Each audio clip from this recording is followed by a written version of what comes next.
Hi, everyone. Welcome to the latest episode of this podcast. Today, I'm joined by Mark Campbell, who's a Marine Corps colonel, a leader in developing partnerships and software sales. He's also a chief business development officer for data analytics and intelligence company, and a bunch of other things.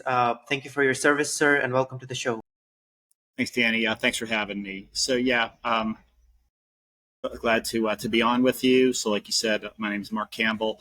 So, I'm a colonel in the Marine Corps Reserve. So, I've been in the Marine Corps for 28 years now, and it being the reserve, a lot of it, to your point, has been kind of back and forth between mobilized or active duty military service and time in the civilian world, working a business job or taking a couple of years and getting an MBA. And so, yeah, the one thing that's always kind of an interesting perspective I usually have is kind of juggling both of those things at the same time throughout my career. Got it. Got it. Thank you for sharing. Well, let's jump into the first topic. I want to talk a little bit about leadership and leadership under pressure. The first question would be, what was the hardest moment of command that you ever had, and how did you make that call? Yeah, what I'd probably say is the when I was deployed to Iraq in 2007, 2008, I had a number of different people who were under me. So my company got plussed up with people from our battalion, from other companies, and things like that. So I had kind of like a mini task force of about almost 200 people. Um, we had a number of different engagements in combat, which required some interesting decisions and hard decisions. But actually, what I want to talk about is more along the lines of a leadership decision I had to make regarding one of my staff NCOs. So the situation was one of my Marines lost his night vision goggles, and literally for any junior Marine, it's a nightmare scenario. It's a highly expensive, highly sensitive piece of equipment. Um, and you definitely don't ever want to lose it. It can be a high risk situation. We knew it was on base, and basically the the piece of equipment was later recovered, right? And it wasn't necessarily the issue. Wasn't that it was that his leader, his staff NCO, so basically an enlisted person with about 16 years of experience, basically told him to cover it up, kind of told him to lie about it. And so then I had to decide what I was going to do with this staff NCO, with this leader. And it really turned into kind of a dilemma there in a few ways. One, if I went through a punishment with him, I was going to destroy his career. It was absolutely well known. And then two was what were the standards that I was going to hold. He also wasn't someone who had worked for me for months and months. It was someone who got assigned to me maybe, I don't know, 6 weeks before. And so really it kind of turns into one of the things where you just go back on your core beliefs, and the right thing is probably there. You just sometimes have to get the confidence to actually make that right decision, even though it's going to be kind of hard on even on you, but certainly on the Marine. So I chose to go forward with that. And the real reason was, it doesn't seem like, to a lot of people who aren't this familiar with this, is, and most military leaders will tell you, the big thing you can't tolerate is lying. Someone can make a bad decision, someone can lose a piece of equipment, someone can, as long as they're forthright.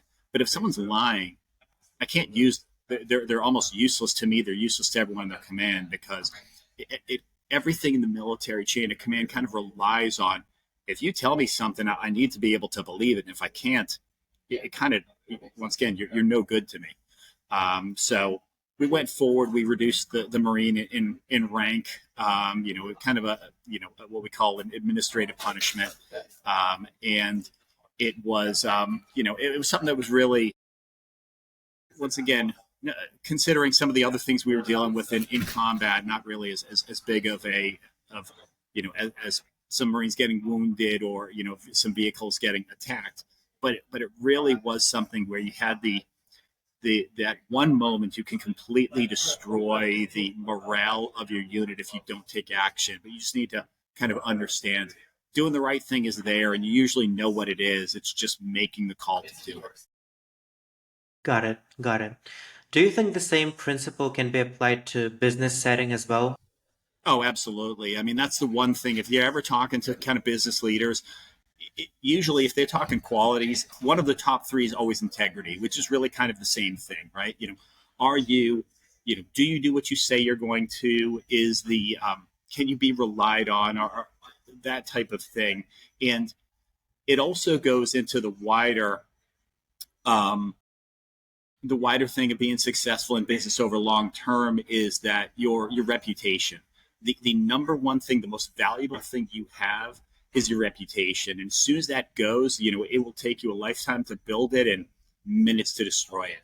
And so you do that by having that integrity, by making those hard calls, by being honest when it's not convenient. I mean, certainly that staff sergeant, he lied not because he was really interested to see me, because he thought it was the easiest way to get out of a bad situation. We understand that, but you have to have that integrity when it's hard to do, and maybe you could kind of get away with it. That's really what it's all about. But if someone has that integrity, you can rely on them, anytime, any day. Yep, yep, makes sense. And just to remind, I forgot if we covered it, but you also had your MBA.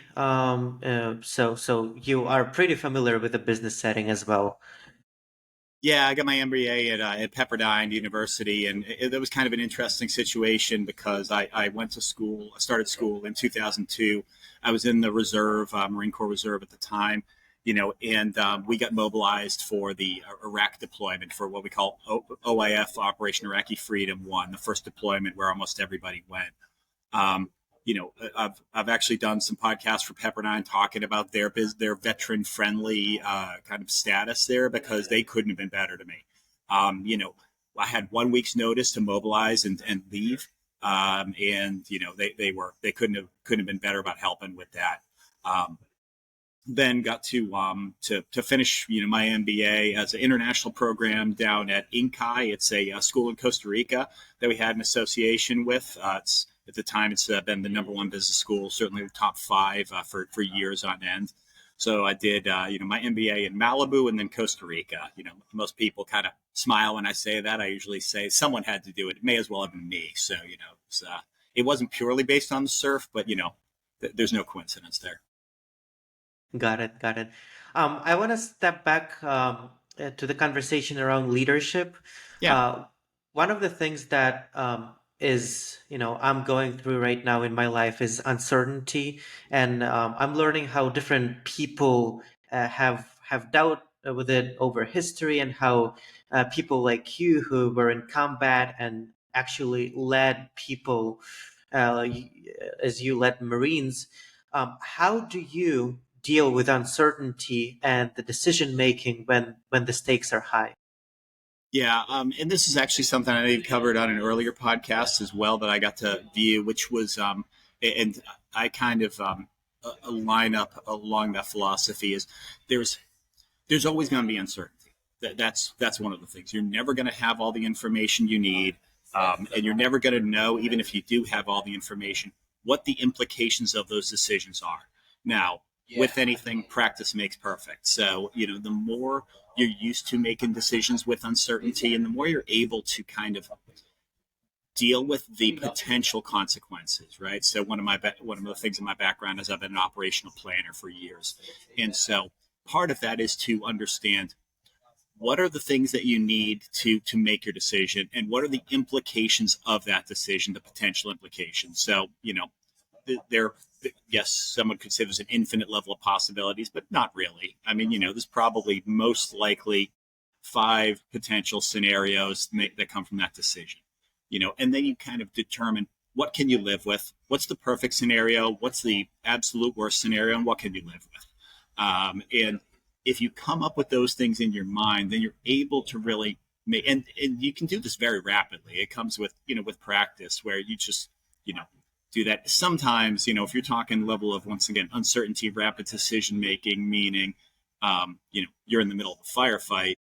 Sometimes that's often based on the training, and some of that is based on you just have to make a decision and execute it no matter what that decision was.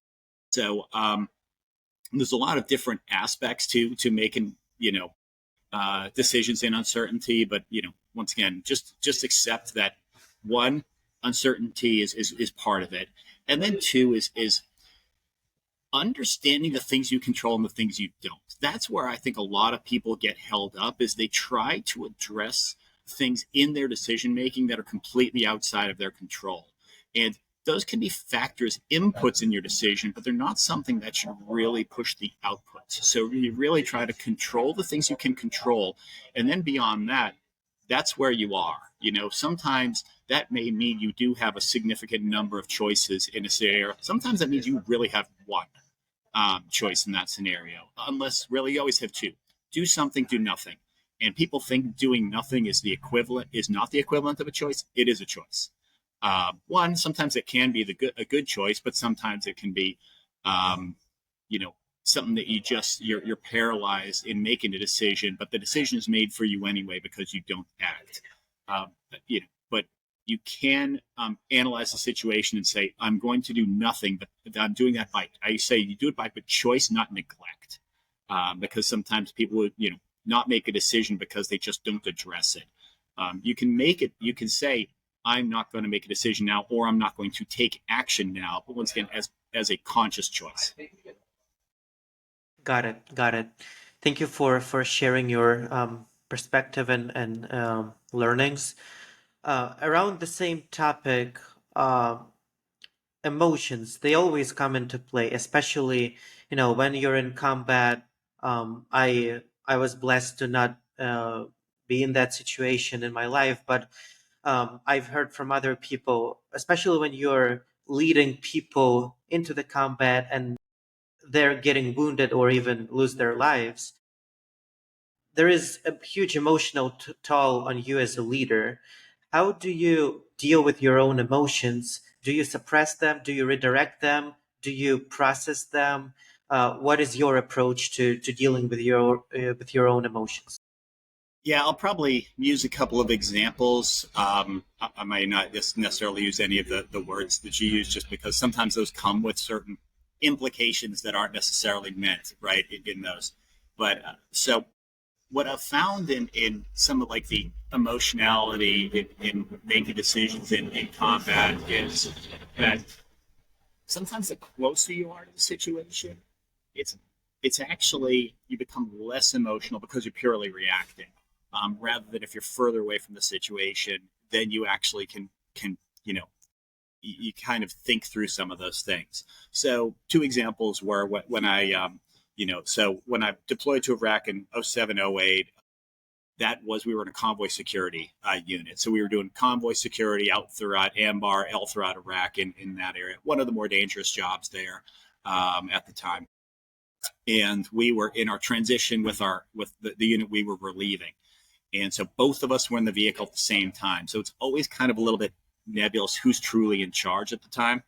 And we got into a firefight. So the vehicle in front of me got shot with a 50 cal. And we saw where where the rounds were coming from. We could see that we were being shot at. And so at that point, it's a standard kind of reaction to ambush. So it's probably what you call a far ambush, and you have you're in contact. You just kind of do the things that you have trained to do 100 times. So you react to that, and then maybe if you're going to get emotional, it's afterwards. You really, when the adrenaline is kind of worn off, and then you're dealing with the implications of that. Another scenario, and I was there, right? I was in that ambush, and so you're not as emotional at the moment just because you're dealing with the scenario. One of the other ones I actually thought of when you asked about what's the hardest decision I had to make was when I wasn't on the convoy. As the company commander, I'd go on some of the convoys. I had three platoons running convoys all the time. I decided which convoy I was going to join.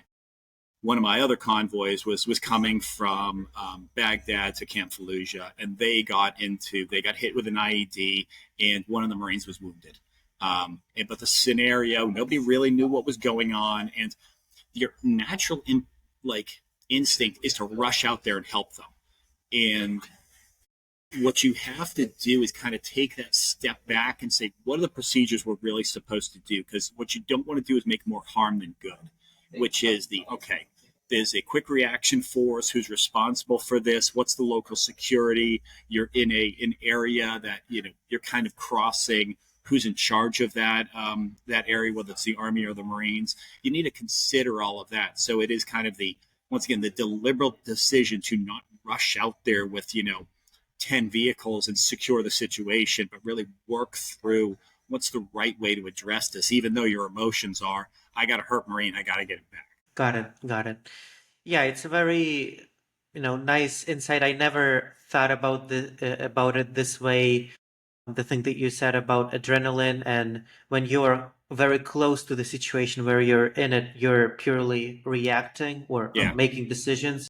So emotions come into play after the fact. And those emotions and even the choices are less so if you've trained well.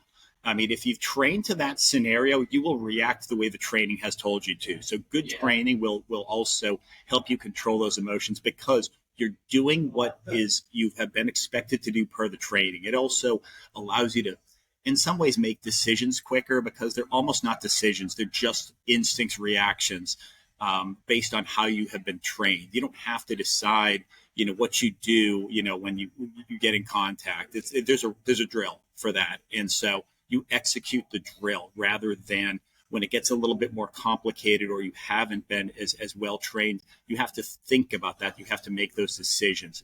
That's also a good training is what makes the U.S. military better than all the others is because we do that training that we can react faster, we can move faster, and we can really be aggressive when the time is necessary to do that.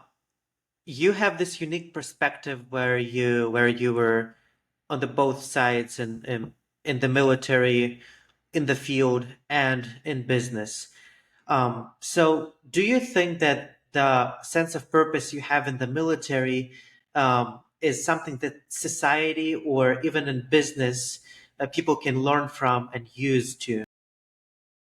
It's certainly something they can learn from.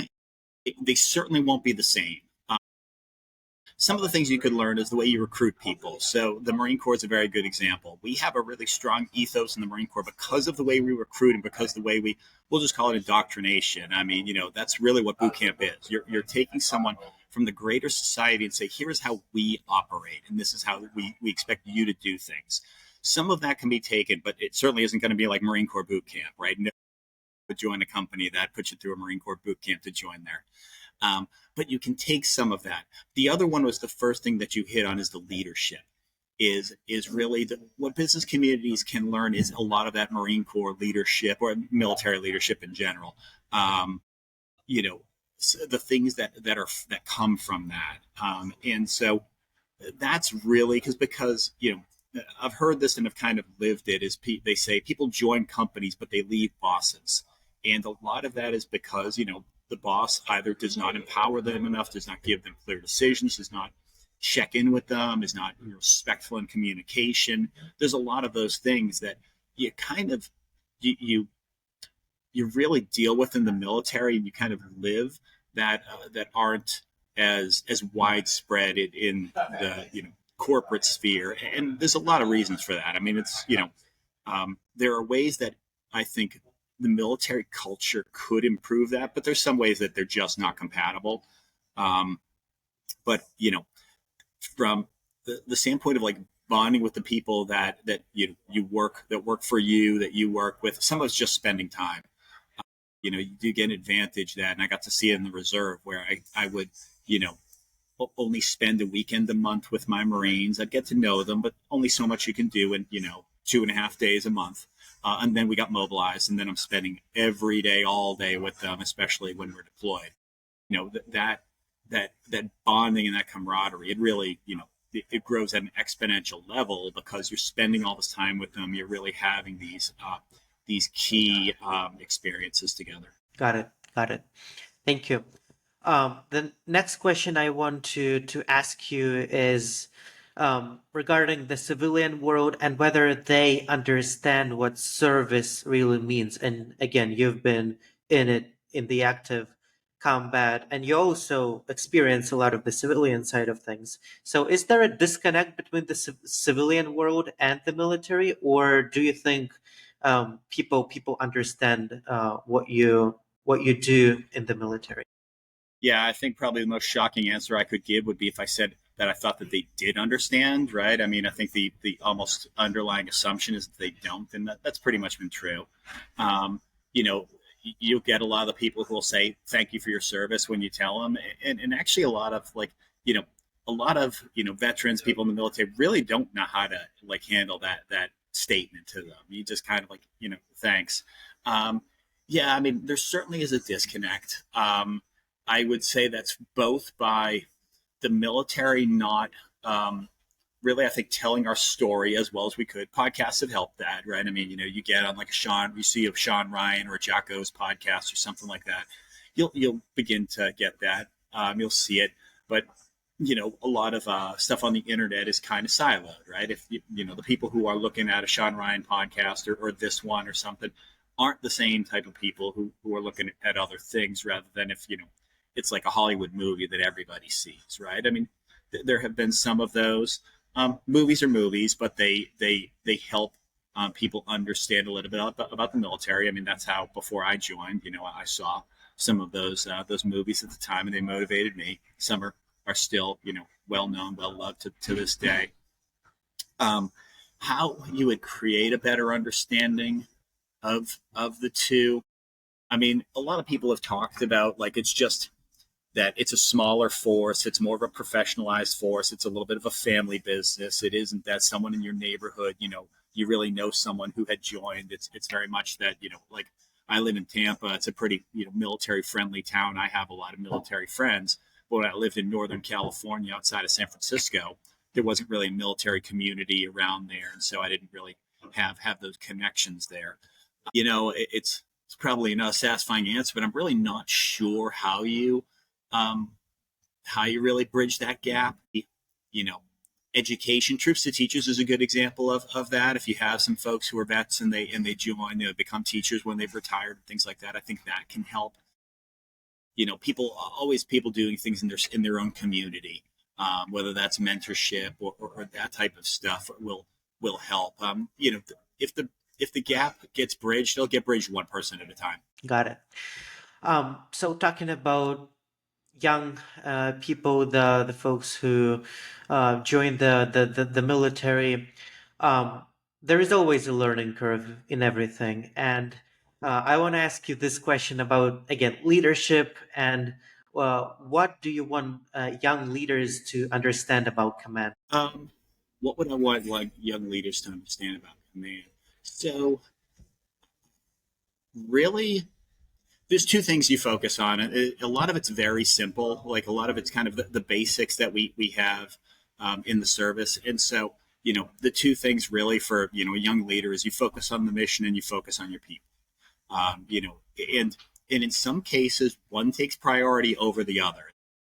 You know, we do have some phraseology that says mission first, which is a great statement. It's just not 100% accurate all the time. What that means is that if you empower your people, they will make sure the mission gets done. But if it's the choice between, depending on what the mission is, getting the mission done and taking care of your people, the mission comes first, especially in a combat scenario. But once again, those two things aren't mutually exclusive unless you really, are lacking in imagination. It's usually, if you take care of your people, you make sure that, they understand that, that you're taking care of them, they'll take care of you. They'll take care of the mission. They'll take care of each other. And so that's really a lot of it. For let's say a young lieutenant who would report to me in the battalion, the first thing we would do is actually get them out to the field if we had a unit in the field, so they could just spend time with people, understand what it is, learn your profession, listen more than you talk, especially as a young lieutenant.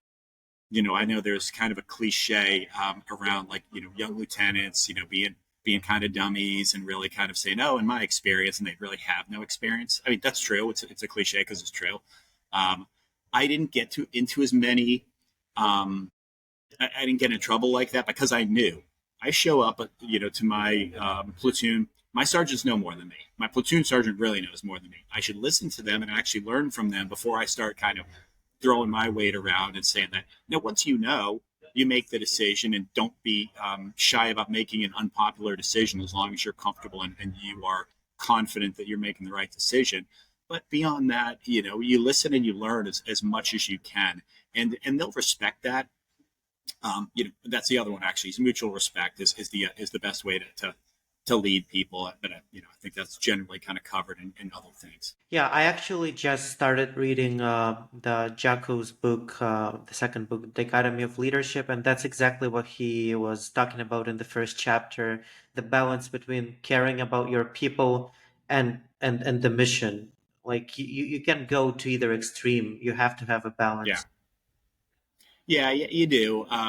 It's anything in an extreme is going to be you're on the wrong path, and it's really kind of once you've been doing it for a while, you actually don't even think about it as much because it's become ingrained. But for the to your point, is for the young leaders, you really have to be very thoughtful in how you do those things. Nice. And the last question I like to ask my guest is not even a question, it's more about advice that they can give to listeners. So let's say an 18-year-old young boy or girl is thinking about joining the Marines. What would you tell them? Okay, so I'll focus my initial comments on the Marines and then maybe to the service in general because the Marines are very different. Is understand what you're getting yourself into.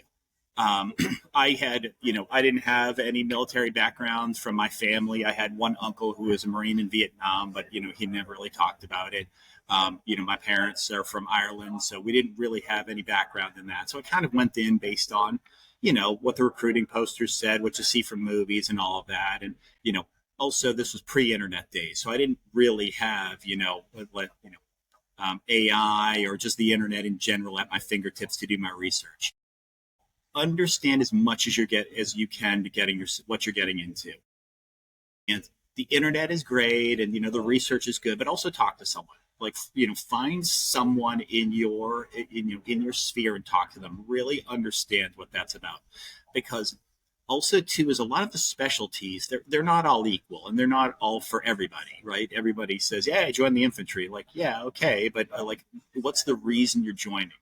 And is it you want an adventure, you want to do something different, you want to do something hard, you want to shoot guns and get paid for it, and or do you really want to learn a skill? Do you want to be an aircraft mechanic, or something like that? And based on that, maybe one of the other services is more appropriate because they do focus in those areas, a little bit more. Marines are good unless you want to be like medical or something like that, which we don't have. You have to join the Navy because we have a bit of everything, right? We have aircraft, we have helicopters, we have infantry, we have armored vehicles, rather than certain other services you have to kind of pick. But if you want to do those certain things, but really do your research and kind of make sure it's right for you. Then once you've done that, you got to prepare. I mean, Marines being strong and being fast is always an advantage. We are very into fitness in the Marine Corps. Once again, not as much as some of the other services. They like being fit is always good, but like in the Marine Corps, it's like very very important. And so be prepared. Do your research, be prepared, and then you will you'll do better at those things. But like always ongoing reading, ongoing learning, and then the last would be what do you want to get out of it. So for me, I thought I was going to do 4 years and I was going to get out, right?